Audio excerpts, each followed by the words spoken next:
YCP Vijayawada central వ్యవహారం మళ్లీ మొదటికొచ్చింది. ఇవాల్టి నుంచి పాతపాడులో పరిచయ కార్యక్రమంలో భాగంగా పాదయాత్ర చేయాలని బెల్లంపల్లి నిర్ణయించుకున్నారు.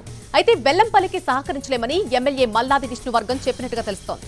దీంతో వైసీపీ సమన్వయకర్త బెల్లంపల్లి శ్రీనివాస్ సిట్టింగ్ ఎమ్మెల్యే మల్లాది విష్ణుతో భేటీ అయ్యారు.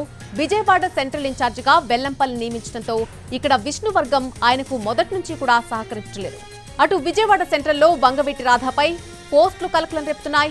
ఇవేనా రాధాను టీడీపీ నమ్మకపోవడానికి కారణాలు అంటూ మెసేజ్లు సర్క్యులేట్ చేస్తున్నారు. రాధాకు టీడీపీ సెంట్రల్ సీట్ ఇచ్చే అవకాశాలు ఉండటంతో ఇలా చేస్తున్నారని స్థానికంగా ప్రచారం జరుగుతోంది. ఇక మరొక వైపు సోషల్ మీడియాలో ఈ పోస్టుల వ్యవహారంపై రాధా వర్గం సీరియస్ గా ఉంది. సెంట్రల్ సీటు విషయంలో బోండా ఉమా వర్గమే ఇలా చేసుండొచ్చని వంగవీటి రాధా అనుచరులు అనుమానిస్తున్నారు.